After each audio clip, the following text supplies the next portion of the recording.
Salut tout le monde, j'espère que vous allez bien. Aujourd'hui, je vous présente un régulateur de température ou plus communément appelé un thermostat. Alors, il y a quelques mois, j'avais déjà présenté le régulateur, le XHW3001, qui est très connu, qui coûte plus ou moins 10-12 euros.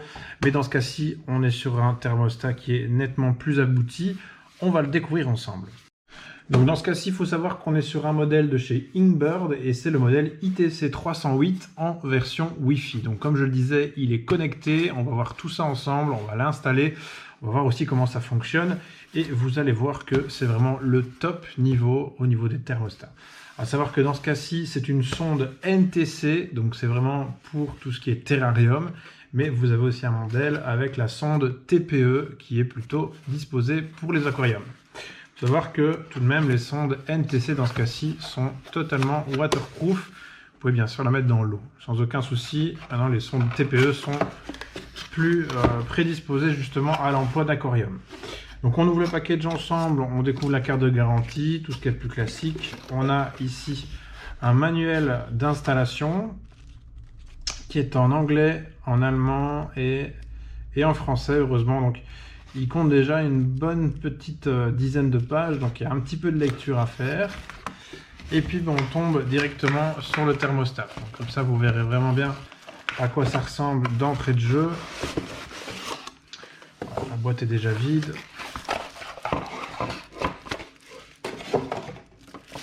Donc thermostat qu'on découvre ici, on verra après comment ça fonctionne. Petite attache ici qu'on peut fixer à l'aide d'une vis. Vous avez une sonde ici d'une bonne qualité. Je vous indiquerai la taille en description de la vidéo. Donc la sonde NTC qu'on retrouve ici. Alors forcément, vous avez une prise électrique. Donc vous branchez ça sur votre secteur. Et puis vous venez brancher votre appareil chauffant ou refroidissant sur cette prise. Si vous mettez par exemple un ventilateur, que sais-je, pour rafraîchir, ou un climatiseur, eh bien vous allez le brancher sur cette prise-ci. Si maintenant vous avez un appareil de chauffe, comme un radiateur, un tapis chauffant ou un ruban chauffant par exemple, ou que sais-je encore, vous viendrez le mettre sur cette prise-là.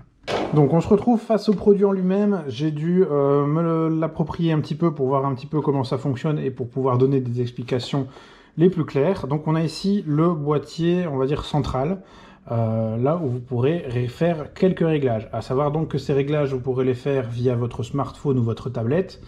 On voit bien ici l'indication Wi-Fi qui est reprise et qui indique qu'on est bien sur un modèle connecté.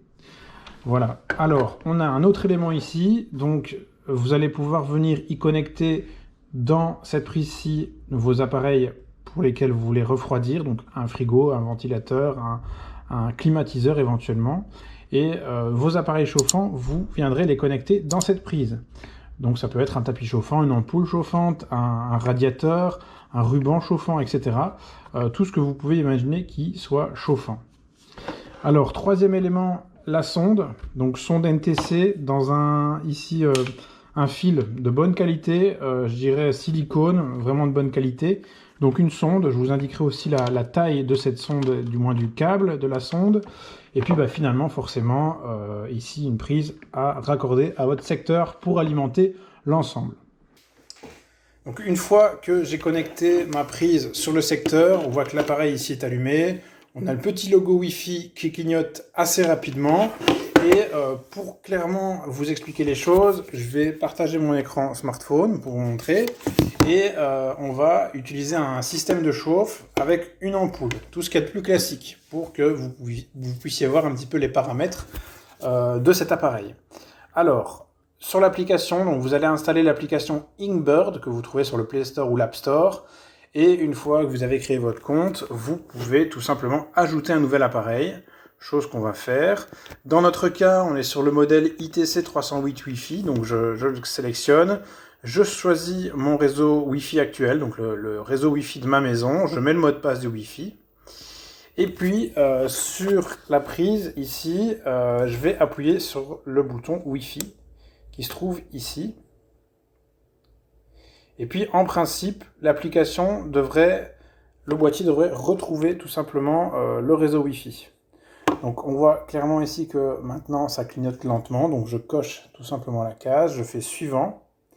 Et puis via l'application, on me demande de me connecter au réseau Smart Life. Donc je fais se connecter maintenant sur le smartphone. Et en fait, on va connecter le smartphone au boîtier, dans un premier temps. Donc je me connecte sur le réseau Wi-Fi que le boîtier a créé. On voit sur le smartphone qu'il y a une vérification de la qualité de la connexion. Voilà, donc c'est bien connecté au boîtier sans Internet. C'est clairement indiqué sur l'application. Donc maintenant, ce que je vais faire, c'est retourner tout simplement sur l'application Inkbird. Alors, dès que vous êtes sur l'application, dès que vous arrivez tout simplement sur votre thermostat, vous avez une première indication importante. Mais déjà, en grand, il vous indique la température de la sonde. Donc ici, on est à 22,7. J'avais posé ma main dessus, donc ça chauffe encore un petit peu. Donc la sonde, je vais la mettre ici. Et puis, comme vous le voyez, dans le bas de l'écran du smartphone, vous avez l'indication 30 degrés. Donc ça, c'est la température à atteindre. Donc voilà, elle est bien reprise ici sur le boîtier et on la retrouve ici sur l'application. Donc on va tout simplement cliquer dessus et définir si on veut chauffer. Donc là on est à 23,5 degrés dans la pièce. Si on veut atteindre les 30, eh bien on indique 30. Si on veut atteindre des températures négatives éventuellement, on peut mettre des températures négatives. Ça va de moins 40 jusqu'à 100 degrés. Voilà. Donc dans notre cas, ici, on veut atteindre un milieu qui est 30 degrés. Évidemment, vous pouvez mettre les dixièmes. Donc ça, c'est vraiment sympa. C'est très précis en tout cas. Et on confirme. Alors pour l'exemple, on va le changer. On va mettre 28 éventuellement. Donc on va dire qu'à 28, on veut obtenir un milieu qui est une température de 28 degrés. Alors vous avez d'autres options forcément pour faire de meilleurs réglages. Donc éventuellement, vous pouvez définir une alarme.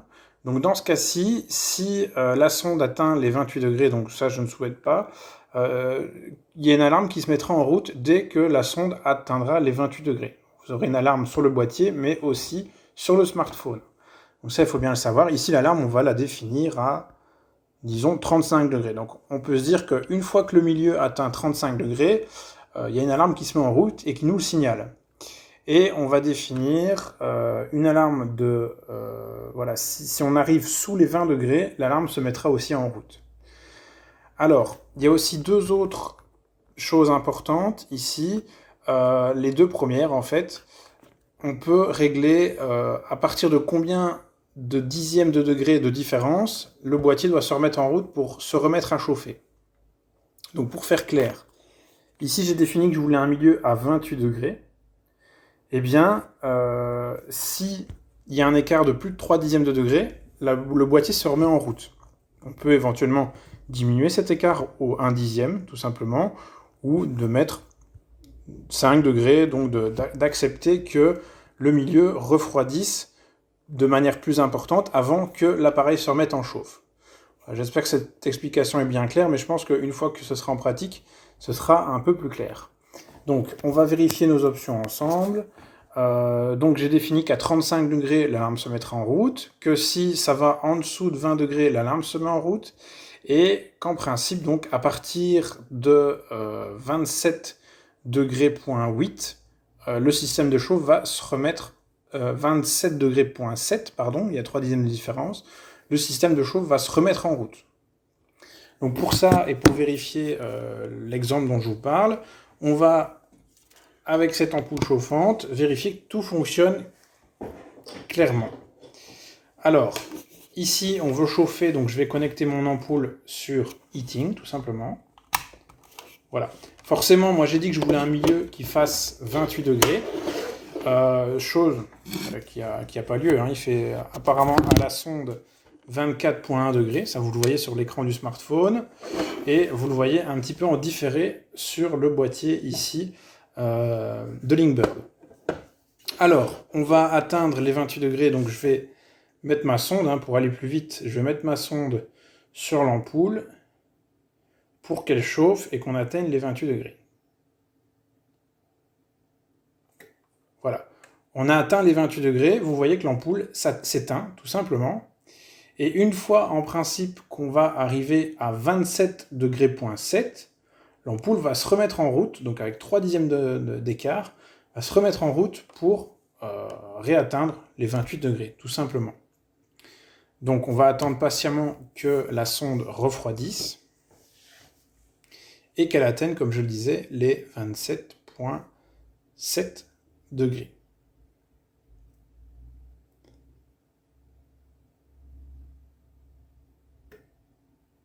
Voilà, on est passé les 28, ça diminue encore un petit peu.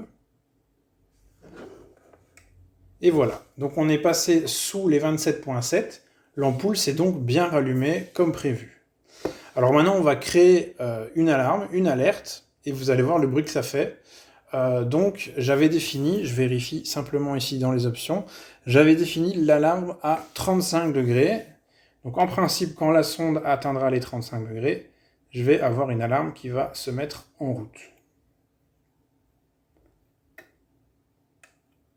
Voilà, donc l'ampoule est encore chaude, donc ça va encore chauffer. Et ça va devoir atteindre certainement les 35 degrés sans problème. Voilà. Vous avez une alarme plus une notification. Le smartphone ici ne fait pas de bruit parce que tout simplement il n'y a pas de volume sur le smartphone. Mais vous voyez que vous avez une notification qui se met et qui dit attention, il y a un excès de température. Voilà. Donc tout simplement, je vais remettre ma sonde dans un verre d'eau pour qu'elle refroidisse. Voilà. Et là vous voyez, il a compris que ça rediminuait, donc il n'y a plus d'alerte. Là, vous voyez que ma sonde, elle va refroidir. On est repassé sous les 27,7, donc l'ampoule se rallume. On va créer un autre état d'alerte, on avait dit tout à l'heure, en descendant à moins de 19 degrés. En principe, l'application va aussi nous le signaler et l'alarme va se mettre en route.